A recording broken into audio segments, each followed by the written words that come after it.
All right. I just want to go over the PM session today.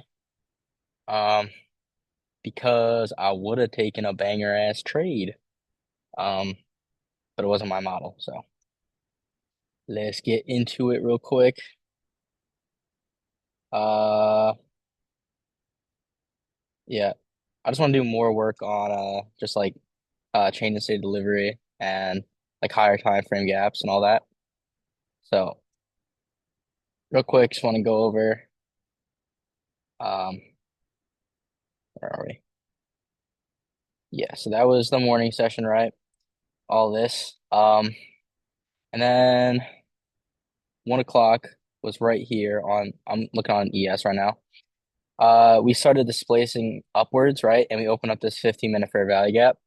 Um, and we already had the SMT at previous day lows. So I was looking to see, I wanted this gap to be filled, this 15-minute gap with this liquidity point right here.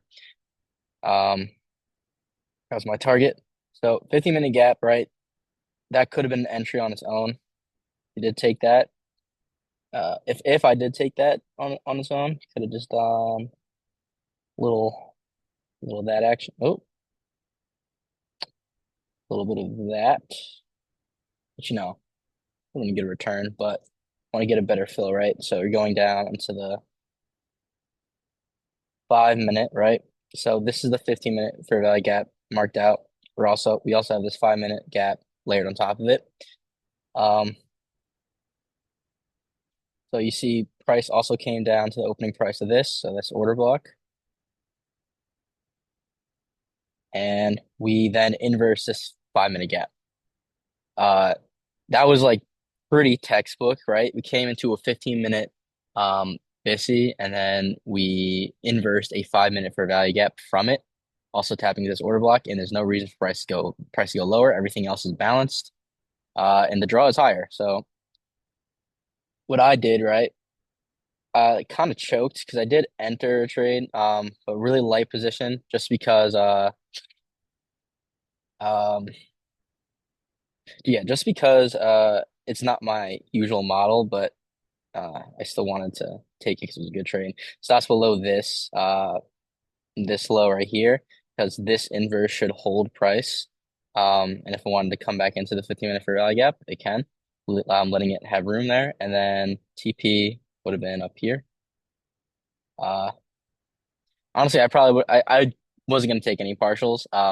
But as soon as I saw this and this wick up and then reject down, would have taken it out right here, which would have been, 6 RR.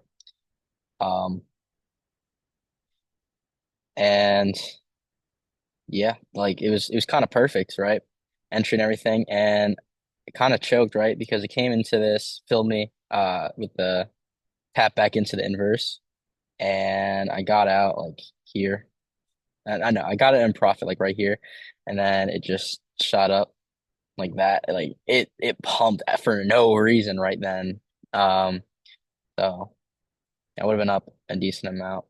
Let's look at Actually, let's hop on the 1 minute, see if there's anything else. I barely even because I was on my phone during this. I wasn't looking for like SMTs or anything, so that's why I really wasn't too confident. But we did get displacement above that high, right? Came in back into the breaker fair value gap. It is so perfect. It's so perfect. My model was there too. Yeah, I could have taken my entry at this fair value gap, not that volume. It could have taken the volume balance, but I probably would have taken it right here. Um, Breaker, came into the breaker, came into the inverse, came into the 15-minute. Chopped around a little bit, but then we got that displacement out of it, and it was super clean actually. So unfortunate. I want to see what Nasdaq was doing because I was paying attention to Nasdaq a little bit, but really wasn't my draw. Yeah, right here, right? So what do we do? This is the macro time, right? This is where I like to take my trades. SMT with this low, right? And then we get a chain of state delivery entry right there. Boom. Fucking skyrockets, right? Only reason why you might have been a little keen on not taking this was because, sorry, it's cold. Um, Just there was an S&T at this high, but the draw is higher. We have S&T right here, change the state, and this is the first presentation for value gap too, and I wanted to see that inverse. So realistically, if I was going to take the trade, um, I would have taken it at this volume imbalance right here, just because we finally disrespected that gap, we left it open for a little bit, and then we came up, rejected it, right? Came back up, rejected it, came back up, rejected it, and then came back up. There's nothing saying, especially with the SMT, that it's not going to reject again. So after it displaced above that, after coming back into this chain to state delivery, we have the SMT at the lows inside the macro. Actually, it was just outside the macro, but could have put your entry right there. I probably would have my stop right there. And then targets for this trade.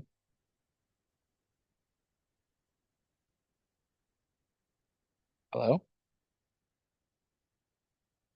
Oh, would have been these highs right here. First take profit, second take profit would have been up there. See if we hit it. Yep, we definitely did. That would brought us out to a 3.37 RR. Um, and yeah, this is just making sense of price. I've been looking at just the models for a little bit, and you know, it works. But like it's more of a pattern. Like you are still making sense of it, but it's a very specific pattern that you're looking for, a very specific retrace into a specific area. It does get filled a lot of the times, but sometimes you don't get filled, like this morning, and then it shoots out of your range. So uh, by the time we got displacement above this high, right, there was no entry right here. Unless you took this fair value gap up to there, but uh, yeah, that just actually no, it wouldn't have worked anyways because it took out liquidity anyway, so it invalidated the trade. Um, but um, yeah, I'm taking a look at these SMTs with the change of state of delivery. Uh, and I'm liking it a lot, to be honest. It's showing a lot of promise. Especially today. Today there was two perfect examples of it in the morning, and let's see if I can find it real quick. Yeah, that's a change in state on the woman. I was on the 2 minute, but yeah, same thing. Um, see if I can go back and recognize it real quick. Yeah, chain of state right here, but no SMT. Then we had the SMT at these lows, right? SMT, and then after you get that SMT, you're expecting to reject from this area, right? This is the confluence right here that it's going up. You also came up and got this chain of state delivery. That could have been your entry. Change in state, stops the low. A profit. First presentation for value gap. Boom, trade. And then again, you have SMT at the highs, change in state, area where we expect to reject, SMT at the highs, first presentation for value gap respected, change in state right here. Let me just mark it. Short. Short there, stops at the SMT high, because it should be a protected high. Uh-oh. Oops. Right. And then, I don't know, TP put them in, could have been like right there, 5 RR. Um, I want to keep tapering because, might as well. Let's see if there's any more SMTs and change in states. Had been a bunch. Uh,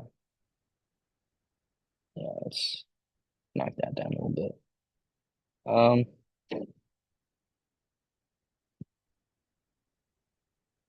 nope, nope, nope.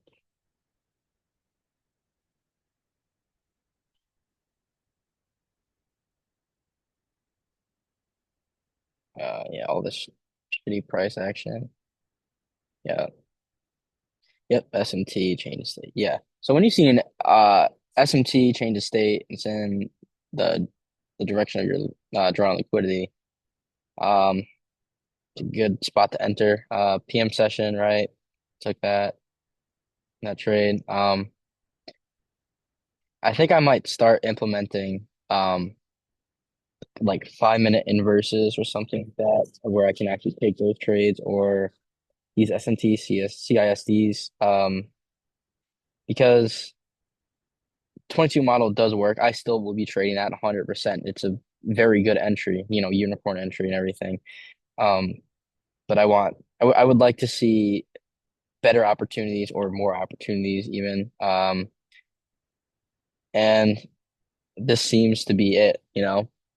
Just watching price for so long now, I'm starting to see things that, were shown to me before, but I needed my own experience to actually see them and, put risk on them. So obviously I won't be putting a lot of risk on them, but you know, I will be doing like a micro or something with the trade. And I would say in the next two weeks to 4 weeks, I might be able to add on my normal risk, depending on how they play out.